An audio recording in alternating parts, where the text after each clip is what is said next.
Hello student. स्वागत है आपका हमारे यूट्यूब चैनल पर। चलिए आज हम पढ़ेंगे कक्षा 8 प्रश्नावली 1.1 का पहला सवाल। तो क्या है ये पहला प्रश्न कि उचित गुणधर्मों की सहायता से निम्न का मान ज्ञात कीजिए। मतलब ये नीचे प्रश्न दिया गया है, इसका उचित गुणधर्मों की सहायता से मान ज्ञात करना है हमें। तो क्या होते हैं ये उचित गुणधर्म, चलिए इनके बारे में पढ़ेंगे सबसे पहले। तो ये उचित गुणधर्म में ये सबसे पहला गुणधर्म होता है क्रम विनिमय नियम या क्रम विनिमयता।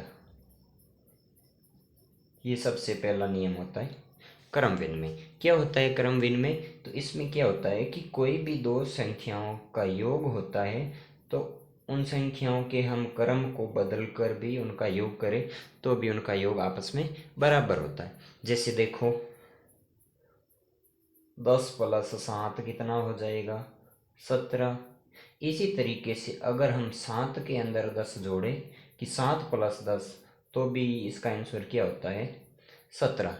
इसका मतलब है कि कोई भी संख्याओं की जोड़ करते हैं, कोई भी दो संख्या या चार संख्या, तो उनके क्रम को हम बदल दें तो भी उनका आंसर हमेशा बराबर आता है।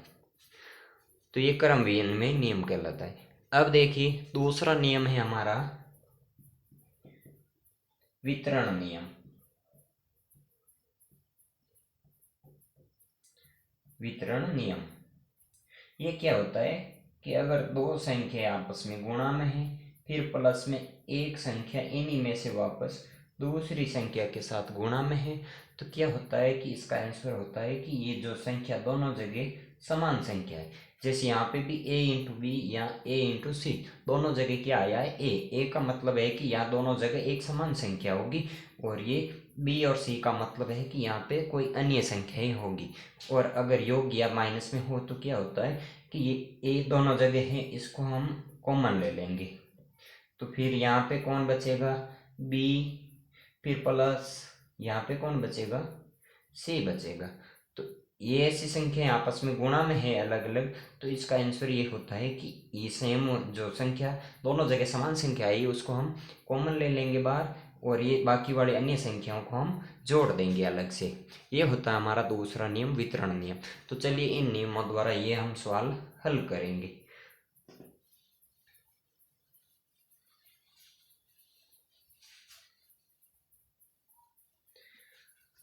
तो अब देखिए यहाँ पे कौन सी संख्या समान है। तो देखिए यहाँ पे ये 3/5 है गुणा में, फिर प्लस लगा के ये संख्या रखी गई है 5/2 माइनस वापस ये 3/5 है जो यहाँ पे भी गुणे के अंदर है। तो अब क्या करेंगे, क्रम विनिमय द्वारा हम इसको अलग से सबसे पीछे रख देंगे और ये संख्या इस संख्या के साथ आ जाएगी। तो ये हो जाएगा हमारा -2/3 गुणे 3/5। अब ये प्लस वाली संख्या पीछे रखेंगे, यहाँ चिन्ह माइनस का है, ये 3/5 गुणे 1/6 हो जाएगा। अब इस संख्या को यहाँ पे रख देंगे प्लस के 5/2। अब क्या हो जाएगा कि यहाँ पे भी ये 3/5 गुणे में है, यहाँ पे भी ये संख्या 3/5 गुणे में है, तो ये दोनों जगह समान संख्या है, तो इसको हम बाहर ले लेंगे। हमारा ये 3/5 गुणा, अब अंदर कौन बचेगा? यहाँ से ये संख्या हमने बाहर ले ली, तो यहाँ बचेगा ये माइनस के 2/3, यहाँ पे ये माइनस बचेगा। फिर यहाँ से ये संख्या हमने बाहर ले ली है, तो यहाँ से 1/6 बचेगा अंदर, फिर प्लस में 5/2 ये वाली वापस आ जाएगी। अब क्या करेंगे, हम इन दोनों का लसाअ करेंगे।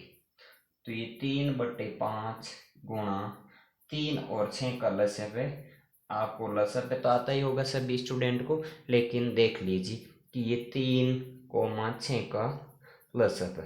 सबसे पहले क्या करते हैं, इसमें 2 का भाग लगाते हैं, और 2 का भाग अगर जाता है तो लगाते हैं। तो देखो 3 के अंदर 2 का भाग नहीं जाएगा, लेकिन 6 के अंदर हमारा 2 का भाग जाएगा। तो ये 2 का भाग 3 में नहीं जाता, तो 3 का 3, 2 का भाग 6 के अंदर 3 बार जाएगा। अब वापस 2 का भाग नहीं जाता है, तो 2 के बाद में 3 का भाग लगाते हैं। ये देखो 3 का भाग दोनों में जाएगा, तो ये 3 का भाग 3 के अंदर एक बार और इसके अंदर भी एक बार। अब यहाँ जो संख्या थी उनको गुणा किया जाता है, तो ये गुणा करने पर इसका आंसर आ जाएगा 6। इसका मतलब हमारा एलसीएम है जो 6 होगा। तो अब देखिए यहाँ पे हम एलसीएम लिखेंगे 6। अब किया जाता है कि ये बट्टे वाली संख्याओं का एलसीएम में भाग किया जाता है। तो ये 3 का भाग लगाएंगे 6 के अंदर, तो 3 का भाग 6 में 2 बार जाएगा। फिर ये नीचे वाली संख्या का जितनी बार भाग जाता है उसको ऊपर वाली संख्या से गुणा किया जाता है। तो ये ऊपर वाली संख्या -2, इसको 3 का भाग गया 6 में 2 बार, तो 2 के साथ गुणा करेंगे। फिर ये माइनस का वापस माइनस आ जाएगा। अब ये 6 का भाग 6 के अंदर 1 बार जाएगा। अब 1 को ऊपर वाले इस 1 से गुणा करेंगे। फिर ये आगे वाली संख्या वापस 5/2 रख देंगे। अब क्या हो जाएगा, इन संख्याओं को हम सबसे पहले गुणा करेंगे। तो ये वापस 3/5 आ जाएगा। गुणे में 2 × 2 करने पर आ जाएगा हमारा 4। ये संख्या माइनस की है, ये संख्या प्लस की है। तो आपको पता ही है कि माइनस इंटू प्लस करने पर हमारा माइनस आंसर आता है। तो ये संख्या 4 है जो माइनस की होगी। फिर यहाँ पे भी ये 1 माइनस का है और ये 1 प्लस का है, तो माइनस इंटू प्लस करने पर माइनस आ जाएगा। तो ये 1 भी आ जाएगा माइनस का। बट्टे में 6, कोष्ठक बंद, फिर ये प्लस का 5/2 हो जाएगा। अब क्या होगा कि ये संख्या माइनस की है, ये भी माइनस की है, तो दोनों संख्याएं माइनस की है, तो ये दोनों संख्याएं आपस में जुड़ जाएगी। तो ये -4 और ये -1 -5 हो जाएंगे। तो ये आ जाएगा 3/5 गुणे -5/6, साथ में ये +5/2 हो जाएगा। अब क्या होगा, ये वाला हम यहाँ ऊपर हल करते हैं। तो हो जाएगा हमारा वापस 3/5, यहाँ पे लाइन खींच रहा हूँ मैं। ये 3/5 गुणे -5/6 +5/2। अब क्या हो जाएगा, ये देखो गुणे में संख्या हमेशा ऊपर वाली और नीचे वाली संख्या गुणे में कट सकती है। तो क्या हो जाएगा, ये 5 का भाग इस 5 में 1 बार, इसमें भी 5 का भाग 1 बार जाएगा। इसी तरीके से 3 का भाग इसके अंदर 1 बार जाएगा और 3 का भाग इसके अंदर 2 बार जाएगा। तो यहाँ से हमारा आएगा 1 गुणे -1 बट्टे में आएगा 1 गुणे 2, साथ में प्लस का 5/2।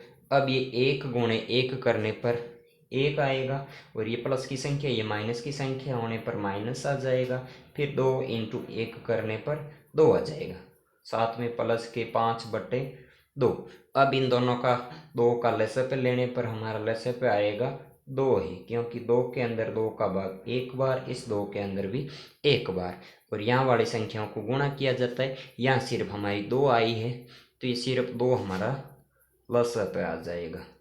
फिर 2 का भाग 2 के अंदर 1 बार जाएगा, -1 को 1 के साथ गुणा कर देंगे। फिर प्लस लगा कि 2 का भाग 2 के अंदर 1 बार, 1 को 5 से गुणा कर देंगे। तो ये हमारा आंसर हो जाएगा -1 + का 5/2, क्योंकि ये 1 × 1 1 आ जाएगा, प्लस इंटू माइनस माइनस हो जाएगा।